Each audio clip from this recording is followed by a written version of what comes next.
माजी मलिक साहेब या ठिकाणी संबोधित करतील.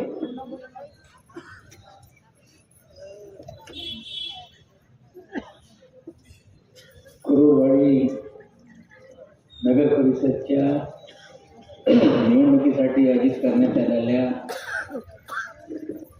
आजच्या या सभेचे अध्यक्ष या विभागाचे माजी आमदार सन्माननीय संजय मामा शिंदे साहेब, आमचे दुसरे माजी आमदार विनायक बापू पाटील साहेब, या मंचावर उपस्थित आनंददादा चंद्रशिवे साहेब, तौफिक भाई शेख साहेब, संतोषजी पवारजी, यशम भैया शिंदे, समीर अण्णा मुलानी आणि ज्यांच्यासाठी आम्ही मतं मागण्यासाठी इथे आलो ते आमची भगिनी सौ सुरेखा गोरेताई, नूरुद्दीन मुल्लाजी, जुबेर बागवान साहेब, मंचावर उपस्थित सर्व आमच्या नगरसेवक पदाचे उमेदवार, राष्ट्रवादी काँग्रेस पक्षाचे सर्व नेते आणि या सभेला उपस्थित सर्व आमच्या भगिनी, बंधू आणि सर्व मित्रांनो, गेली 7 दिवस मराठवाड्यामध्ये प्रचार करत असताना तुमचा निरोप आला की शेवटची सभा तुम्हाला कुरुवाडीला करायची. नरदुर्गला सभा झाल्यानंतर आम्ही तिथून इथे आलो आणि आपल्या समोर तुम्हा सर्वांना अपील करण्यासाठी की उद्या 2 तारखेला आपण घड्याळाचं बटन दाबून आमचे नगराध्यक्ष पदाचे उमेदवार सौ सुरेखा गोरेताई आणि त्यांच्या बरोबर त्यांच्या प्रत्येक प्रभागामध्ये 2-2 जे उमेदवार आहेत ते सर्वांच्या घड्याळ समोरच्या बटन दाबून 3-3 मतदान करून या शहराची जबाबदारी आमच्या पक्षाकडे द्या. 9 वर्षापूर्वी इथे या पक्षाला आपण जबाबदारी दिली. निश्चित रूपाने जबाबदारी दिल्यानंतर लोकांची अपेक्षा असते की चांगल्या पद्धतीचा कारभार होईल. पण ज्या पद्धतीने संजय मामाने सांगितलं की बरंच काळ इथे मुलानी साहेब पण त्या पक्षाचे नगराध्यक्ष त्यांनी घुसवलं, इतर लोक नगराध्यक्ष पदावर जबाबदारी स्वीकारून कामकाज करत होते. पण त्या पद्धतीने मामाने सांगितलं कधी या शहराच्या विकासामध्ये राजकीय दृष्टिकोन ठेवून कधी अडथळा आणण्याचं काम या पक्षाच्या माध्यमातून कधी करण्यात आलेलं नाही. आणि आम्ही आपल्याला सांगतो की आपण एक वेळी आम्हाला संधी दिली पाहिजे. संधी देत असताना राष्ट्रवादी काँग्रेस पक्षाची जी धोरण आहे त्या अनुषंगाने आपण या शहराच्या विकास करत असताना नवीन पाणी पुरवठा योजनेच्या बाबतीत जाहीरनाम्यामध्ये सांगण्यात आलेलं आहे की हजवाडी या शहरामध्ये झाली पाहिजे. नवीन सुविधा आपल्याला निर्माण करून द्यायची असतील तर जुन्या शहरामध्ये जागा नसते, चांगली उद्यानं करता येत नाही, क्रीडा संकुल बांधता येत नाही. आणि आताच्या घडीला प्रत्येक घरात 1 गाडी 2 चाकी असं सगळं असताना पार्किंगची मोठी समस्या असते. आणि हदवाढ करून ह्या समस्येला मात देण्यासाठी पण काहीतरी आपण करावं. त्याचबरोबर गरिबांकडे घरं नसते. एखादी आपल्याला घरकुल योजना द्यायची असतील तर जुनी घरं बांधण्यासाठी आपण पैसे देतोय, पण कुटुंब वाढत आहे. एका घरामध्ये 4 भावंड असतात, वेगळे वेगळे संसार निर्माण होत आहे. पण ते घरासाठी त्यांना सरकारच्या कायदे आणि नियमानुसार ते एलिजिबल असतात, त्यांना घरं मिळू शकते. पण एखादे घरकुल गरिबांना आपल्याला देता येत नाही, त्यासाठी हदवाढ करणं हे गरजेचं आहे. आणि हदवाढ करून तिथे आपण आरक्षित जागा करून लोकांना, गरिबांना नवीन घरं देण्याची योजना राबवू शकतो. हे जाहीरनाम्याच्या माध्यमातून, आमच्या पक्षाच्या माध्यमातून सांगण्यात आलेलं आहे. निश्चित रूपाने संजय मामासारखे नेते तिथे असताना दादाकडे एखादा प्रस्ताव गेला तर निश्चित रूपाने त्याला तत्काळ मंजुरी मिळते आणि या शहराचा चेहरा मोहरा बदलण्यासाठी आपल्याला उपयोगी करणार आहे. तर लोक राजकारण करत असताना आता इथे मी आल्यानंतर मागच्या विधानसभेमध्ये लोक प्रचार करत होते, आमच्या समाजाच्या लोकांना भडकवण्याचे काम करत होते. आता शिंदे साहेबांसोबत, भारतीय जनता पक्षासोबत, राष्ट्रवादी काँग्रेस पक्षाच्या आघाडी झाल्यानंतर याला मतदान करू नका, आमच्या मागास वर्गीय समाजाला भडकवण्याचं काम करण्यात आलं होतं. आता आम्ही प्रश्न विचारतो, ज्यांना मत आमच्या समाजातल्या लोकांनी दिली, गुस्ताखे रसूल हेच बोलत होते ना, गुस्ताखे रसूल को वोट मत देना. अभी किसके साथ पवार साहब की पार्टी ने गठबंधन किया, ये सवाल यहाँ की जनता पूछना चाहती है. और हमारे समाज के उम्मीदवार को खड़ा कर दिया. अरे खड़े रहते समय आपको सोचना पड़ेगा कि जिसके साथ आपने गठबंधन किया उसके खिलाफ आपने वोट मांगा और हम लोगों को गुमराह करने का काम किया, और आज ये कैसे आपकी परिस्थिती होती है. निश्चित रूपाने आमच्यावर आरोप होता की राष्ट्रवादी काँग्रेस पक्ष भाजपसोबत आघाडीमध्ये गेले, आणि दादाने स्पष्टपणे वारंवार सांगितलेलं आहे की आम्ही जरी सत्तेमध्ये पक्ष आमचा गेला असेल, आम्ही आमची हे धोरणं सोडणार नाही, आमची जी विचारसरणी आहे त्याच्यावर काही बदल आम्ही करणार नाही. हे राजकीय तडजोड असताना राष्ट्रवादी काँग्रेस पक्षाने आपली ध्येय धोरणं, विचारधारा कधी सोडली नाही. दादांनी वारंवार स्पष्टपणे सांगितलेलं आहे की राष्ट्रवादी काँग्रेस पक्ष हे शिवशाहू फुले आंबेडकर यांच्या विचारसरणीचा पक्ष असताना त्या विचारसरणीला बाजूला ठेवून आम्ही कुठल्याही पक्षाच्या विचाराने राजकारण करणार नाही. आमची ध्येय धोरण आहे की आम्ही या देशातले, या राज्यातले प्रत्येक जाती धर्माच्या लोकांना सोबत घेऊन राजकारण करायचं आहे. तळागाळातल्या माणसाला न्याय द्यायचा आहे.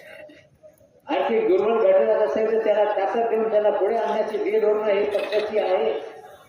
आणि मी आपल्याला बोलू इच्छितो की आम्ही विकासाच्या नावावर मतं मागत असताना नुसता विकास म्हणजे रस्ते बांधणे, इमारत बांधणे हे विकास नसते. विकास म्हणजे लोकांच्या मानवी जीवनात बदल घडवणं हेच विकास असतो. विकास होत राहतील, श्रीमंत लोक श्रीमंत होत राहतील, विकासाचा फायदा एक मोजक्या लोकांना मिळत असतील, तर या प्रकारचा विकास आम्हाला कधीही विकास नाही. आम्ही विकास करू इच्छितोय मानवी जीवनामध्ये बदल आणण्यासाठी आणि प्रत्येक माणसाच्या तोंडावर हसू आणण्यासाठी आमचा विकास. लोगों के जीवन में बदलाव लाना चाहिए, हर आदमी के चेहरे पे मुस्कान है, ऐसा विकास हम करना चाहते. आणि दादाने या महाराष्ट्रामध्ये गरीब महिलांना लाडकी बहीण योजना आणण्याच्या अगोदरच काही लोक टीका करत होते, पैसे कुठून येणार. दादाने योजना जाहीर केली आणि या महाराष्ट्रामध्ये जवळपास 40-45 हजार कोटी रुपये प्रत्येक वर्षाला लाडकी बहीण योजनेच्या माध्यमातून आमच्या भगिनीच्या हातात येत आहे. योजना आल्यानंतर आज या भागाचे आमदार आहे किंवा काँग्रेस पक्षाचे लोक टीका करत होते की आता मतदानापुरता हे पैसे तुमच्या खात्यात येणार आहे, मतदान संपलं की पैसे मिळणार नाही. पण 13-14 महिने झाले, ज्यांच्याकडे जे लोक पात्र झाले त्यांच्या खात्यात पैसे येत आहे की नाही सांगा. पैसे येत आहे ना. आणि दादांनी स्पष्टपणे सांगितलेलं आहे जोपर्यंत मी सत्तेमध्ये आहे ही योजना कोणी बंद करू शकत नाही आणि आमच्या भगिनीला हे पैसे मिळत नाही. ही योजना आल्यानंतर काहीतरी एक हातभार लावण्याचे काम सरकारच्या माध्यमातून, या योजनेच्या माध्यमातून आमच्या भगिनीच्या खात्यात पैसे येत आहेत. पण नुसतं 1500 रुपये देऊन हे फक्त आपल्याला बोलू इच्छितो की मामा आपण सगळ्या वीज पंपाचे पैसे माफ केले याचा प्रचार करतोय, पण एक मोठी घोषणा दादांनी केली होती की जे आमच्या मुली डॉक्टर होत असतील, इंजिनियर होत असतील, तंत्र शिक्षण घेत असतील, त्यांना त्यांचे आई वडिलांना फी भरण्याची गरज नाही, त्याचे पैसे हे सरकार भरेल आणि त्या योजनेची अंमलबजावणी या वर्षापासून सुरू करेल. गरीब मुली इंजिनियर होत असतील तर त्यांना पैसे लागत नाही, डॉक्टर होत असतील तर त्यांना पैसे लागत नाही. म्हणजे आता आम्हाला महिलांचा विकास झाल्याशिवाय देशाचा विकास होऊ शकत नाही, राज्याचा विकास होऊ शकत नाही. ही धोरण स्वीकारून राष्ट्रवादी काँग्रेस पक्ष हे राजकारण करत आहे. मामा आपल्याला बोलू इच्छितोय की आपल्याला एक कार्यक्रम हाती घ्यायचा आहे. आपल्याला माहित आहे की या राज्यामध्ये जे इंजिनिअरिंग कॉलेज आहे त्या इंजिनिअरिंग कॉलेजला 50,000 जागा महाराष्ट्रभर रिकाम्या असतात.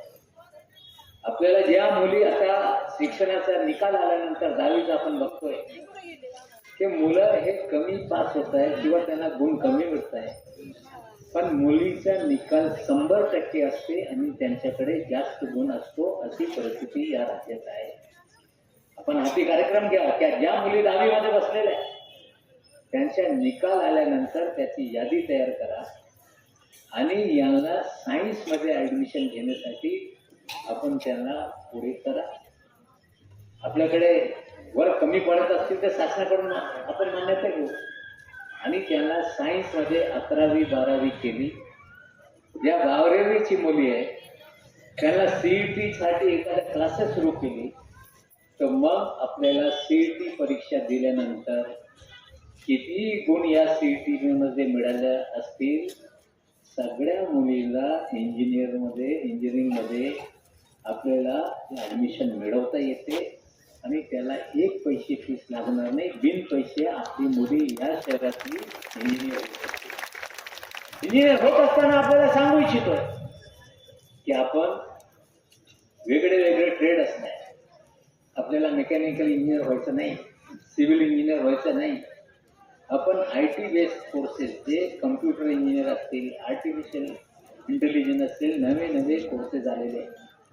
जर त्याच्यात आपल्या या मुलींना आपण ॲडमिशन मिळवून दिलं तर ही मुली आता आई वडिलांना लवकर लग्न करायची गरज नाही, इंजिनियर होऊ द्या.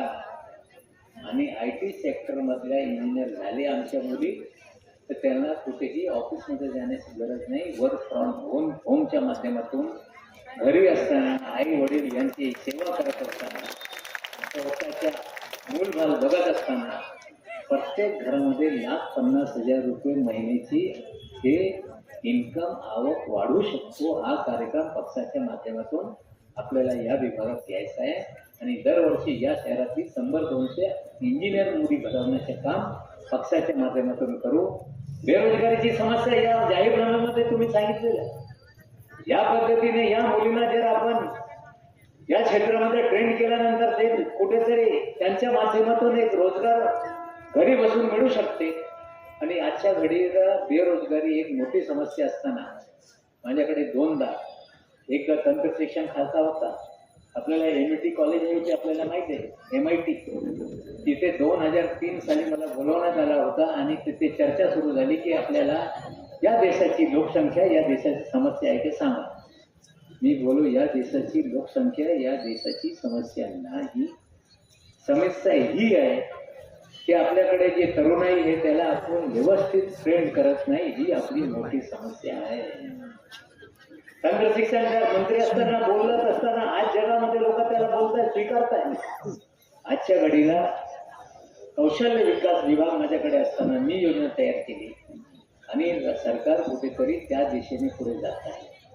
आपल्याला वेगळे शहरामध्ये वेगळे इन्स्टिट्यूट तयार करण्यात येत आहे. आपण वेगळ्या योजनेच्या माध्यमातून या शहरातली जे तरुणाई आहे त्यांना आपण स्किल डेव्हलपमेंटच्या कोर्सेसच्या माध्यमातून ट्रेंड केला तर आजच्या घडीला जगात काम करण्यासाठी माणसाला आज जपानमध्ये तुलना सर्वांना जे IT इंजिनियर झालेले त्यांना नोकऱ्या तिकडे वर्षाला 50 लाख रुपये 60 लाख रुपयाच्या नोकऱ्या उपलब्ध. जर्मनीमध्ये येणारे 2-3 वर्षामध्ये 70 लाख लोकांच्या कामासाठी गरज आहे. युरोपमध्ये जवळपास 1 करोडपेक्षा जास्त लोकांना तिथे ते नोकरी देण्याची तयारीच आहे.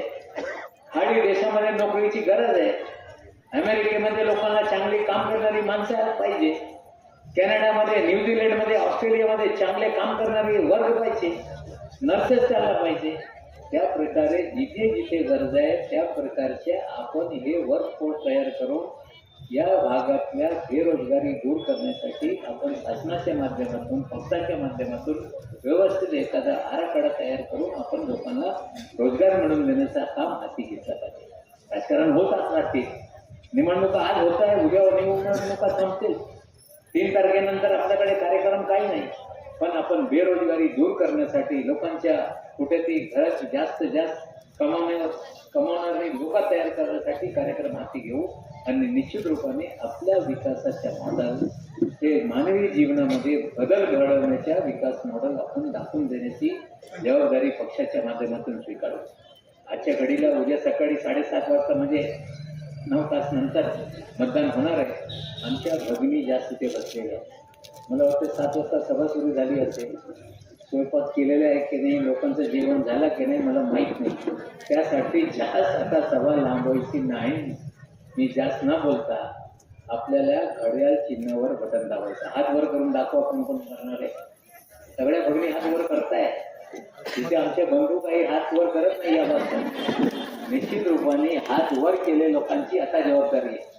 तुमच्याकडे या कुरुडवाड्याच्या फोनमध्ये नंबर असतील, फोन नंबर 50 नंबर असतील, 100 नंबर असतील.